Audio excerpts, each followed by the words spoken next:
Bonjour auditeurs et auditrices de Radio Taïwan International, ici Clément Tricot, vous écoutez RTF, votre émission sur les relations entre Taïwan et la France. Aujourd'hui nous recevons Pierre-Antoine Donnet, ancien journaliste et auteur de livres qui vient nous parler d'un ouvrage à paraître très prochainement, Taïwan, Survivre libre, aux éditions Nevikata. Dans ce livre, il revient sur l'histoire de Taïwan en une centaine de pages, avec aussi les grands enjeux auxquels l'île doit faire face aujourd'hui dans ce monde contemporain. Cette émission sera donc en deux parties et sans plus attendre, on commence tout de suite l'interview avec Pierre-Antoine Donnet. Aujourd'hui, nous recevons Pierre-Antoine Donnet. Pierre-Antoine, bonjour. Bonjour. Vous êtes journaliste et auteur et vous avez écrit récemment un livre qui s'appelle Taïwan, Survivre libre, qui est publié aux éditions Nevikata. Ça sort dans quelques jours à peine. Et vous racontez en une centaine de pages, vous revenez sur l'histoire singulière de l'île de Taïwan, sur son peuple, ses défis aujourd'hui. Et donc vous êtes ici pour nous parler de cet ouvrage. Mais avant ça, première question, hein, il y a plein de livres sur Taïwan qui sont sortis au cours des dernières années, enfin plein. Il y en a quelques-uns, généralement c'est écrit par des historiens ou des chercheurs. Et donc là, on a un travail de journaliste. Moi, ma première question, c'est déjà toute simple. Pourquoi avoir choisi d'écrire sur Taïwan aujourd'hui? Heu, J'y pensais depuis vraiment, longtemps parce que c'est vrai, beaucoup d'ouvrages sont sortis. Heu, j'ai en fait un lien avec Taïwan assez particulier parce que, ça remonte à il y a plus de 40 ans quand, j'étudiais le chinois, ce qu'on appelle Langzhou, donc à l'INALCO, l'Institut national des langues et civilisations orientales, et j'avais fait une première année à Paris, donc de mise en train en quelque sorte. Et puis je m'étais dit que pour vraiment apprendre le chinois, cette langue me fascinait par d'abord la beauté des sinogrammes, hein, des caractères chinois. Je m'étais dit qu'il fallait aller sur place pour vraiment apprendre sérieusement à comprendre, parler et si possible lire. Pour écrire, c'est une autre affaire, c'est beaucoup plus complexe. Et donc voilà, je me suis dit, j'avais un peu plus de 25 ans. Je me suis dit: «Allez, je pars là-bas en Asie, dans un pays donc sinophone», et il n'y en avait pas 35. Il y en avait 2 principalement, il y avait la Chine populaire et Taïwan en face. Et la Chine populaire, elle sortait de la révolution culturelle, c'était ultra compliqué d'y séjourner, surtout dans une famille. Et donc moi, je voulais aller dans une famille chinoise pour vraiment être dans le bain. Et donc voilà, j'ai fait ce grand saut et je suis parti à Taïwan. C'était en août 1979, donc ça remonte à il y a quelques années. Et là a commencé une espèce d'histoire d'amour et qui reste presque intacte aujourd'hui, parce que Taïwan me fascinait au début, j'ai appris un tas de choses. Et aujourd'hui, plus de 40 ans après, je continue à apprendre un tas de choses sur une île qui est absolument mais extraordinaire par sa diversité culturelle. Vous l'avez dit, c'était il y a plus de 40 ans, il y a plus de 45 ans. C'est à une époque qui est résolument différente du Taïwan qu'on peut connaître aujourd'hui. On est encore sous loi martiale, si je dis pas de bêtises. On est dans une phase peut-être progressive vers une ouverture du pays, mais il y a quand même une grosse différence par rapport à aujourd'hui. Qu'est-ce qui vous a marqué là-bas? Puis qu'est-ce qui vous a plu quand on arrive dans un contexte comme celui-ci? Alors, d'abord, ce qui n'a pas changé, c'est cette espèce d'ouverture spontanée de la population.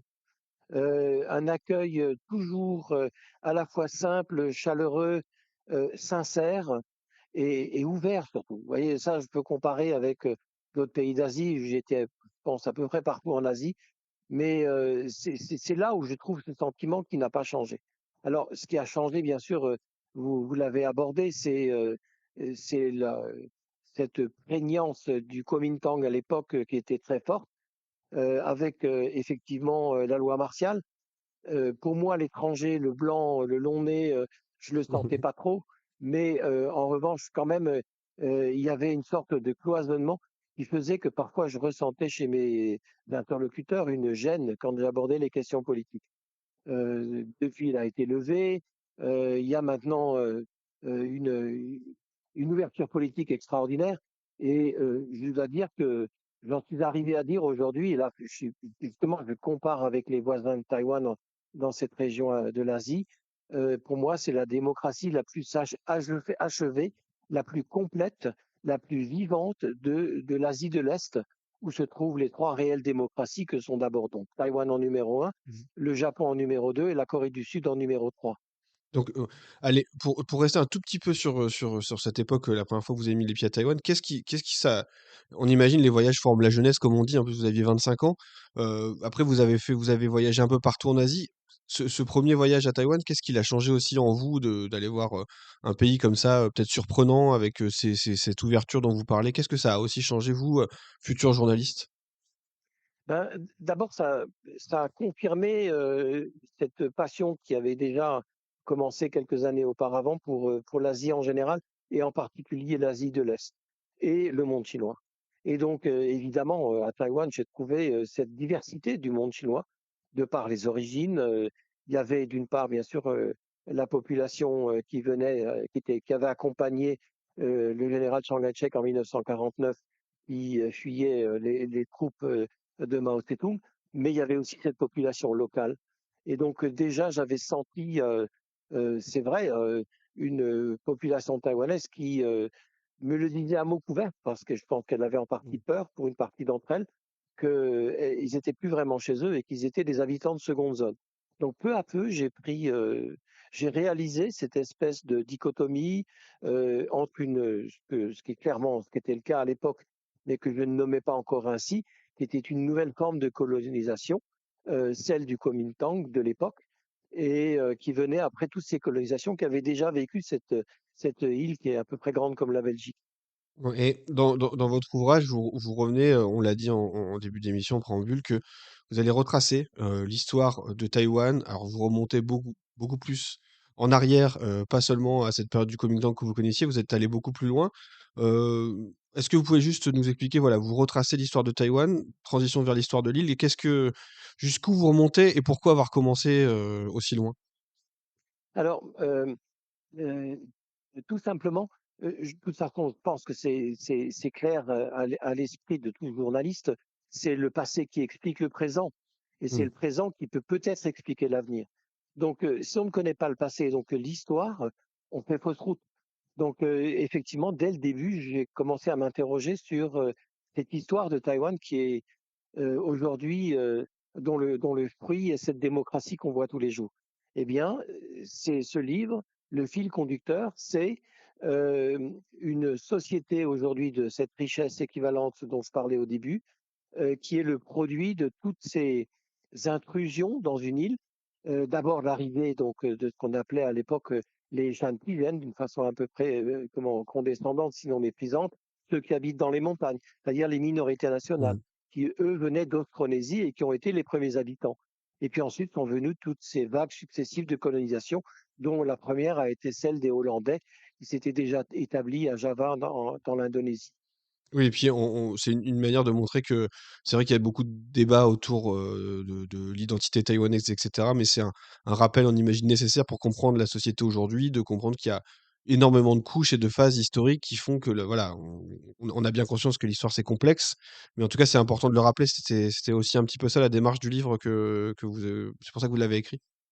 Oui, et alors j'ajouterais aussi une chose, c'est que cette collection où paraît le livre L'âme des peuples, elle demande aux auteurs de s'engager eux-mêmes dans leur narratif. Mmh. Et bon, moi j'ai passé pratiquement toute ma carrière de journaliste à l'agence France-Presse, donc c'était pour moi me faire violence, parce que quand on travaille pour une agence de presse, dont par exemple l'AFP, l'auteur disparaît derrière ce qu'il écrit. Son rôle est de transmettre des réalités qu'il voit, des personnages qu'il rencontre, et donc il n'est pas là sans être là. Il est là par son écriture, mais c'est tout. Et là, par contre, on me demandait d'expliquer, de me situer justement dans cette démarche, ma découverte de Taïwan, puis ensuite mes retours successifs pour y mettre de moi-même.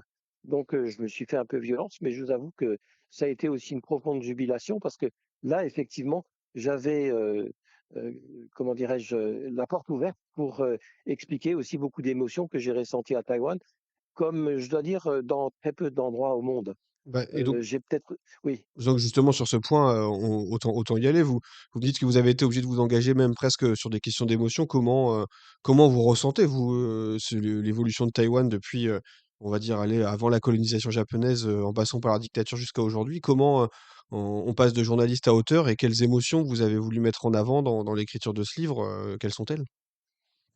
ben, les, les émotions, elles ont été très diverses, mais je pense que celle qui vraiment avait pris le dessus déjà, c'est de voir cohabiter des populations extrêmement diverses, dans une géographie évidemment assez réduite de par la superficie de cette île principale et des petites îles qui sont tout autour, et de voir cohabiter le confucianisme avec toutes ses règles assez austères, de respect des anciens, etc.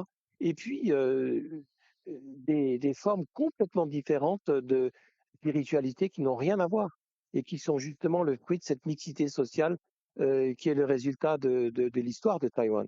Donc, moi qui venais d'Alsace, donc avec mes idées peut-être préconçues sur cet horizon lointain de Taïwan, eh ben, je n'ai pas cessé de découvrir justement une population où j'ai été profondément séduit et je le dis franchement, je le suis toujours autant aujourd'hui. Est-ce qu'aussi il y a des quand on est journaliste, on est aussi, accroché à l'actu ou et les historiens le sont aussi sur des faits, particulièrement marquants? Est-ce que dans l'évolution de Taïwan telle que vous la décrivez, est-ce qu'il y a des moments ou des temps ou peut-être des événements, particulièrement marquants, qui vous ont frappé peut-être personnellement plus que d'autres? Parce que bon, on peut penser forcément à la fin de la loi martiale, à ce genre de choses, mais est-ce qu'il y a Oui. peut-être des moments à vous particulièrement en étudiant Taïwan qui vous ont, interpellé, plus marqué que d'autres? Oui, alors, parmi les moments de l'époque, il y avait d'abord toutes ces fêtes de village, ou de petites villes, bâties sur l'héritage de ce monde chinois, et qui n'est pas le seul, comme je l'ai dit tout à l'heure, à avoir construit Taïwan. Il n'y a pas que le monde chinois. Mmh. Et c'est vrai que j'ai vu vivante, les fêtes de mariage taoïste, par exemple, qui pouvaient durer, 1 semaine.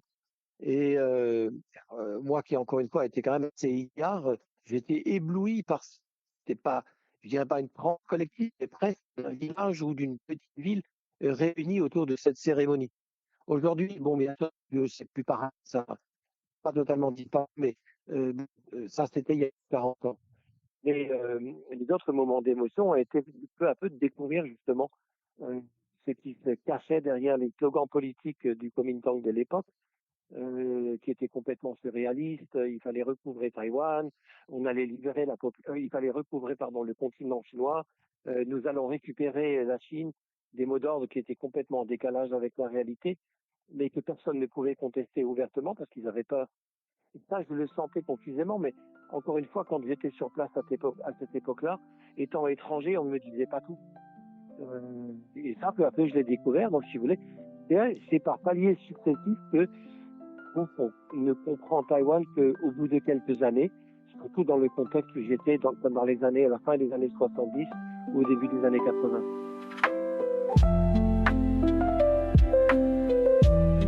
Merci auditeurs et auditrices d'avoir suivi cette première partie de l'interview avec Pierre-Antoine Donnet, je le rappelle, journaliste et auteur du livre à paraître très prochainement Taïwan, Survivre libre aux éditions Nevikata. Je vous donne rendez-vous la semaine prochaine pour une autre émission, donc la suite de notre échange avec lui. Et puis je vous invite aussi forcément à vous rendre sur la page de l'émission pour retrouver bien évidemment les liens vers ce livre et puis vers son travail. Merci beaucoup, à bientôt, portez-vous bien et n'hésitez pas, vous le savez, à vous abonner au podcast. Au revoir.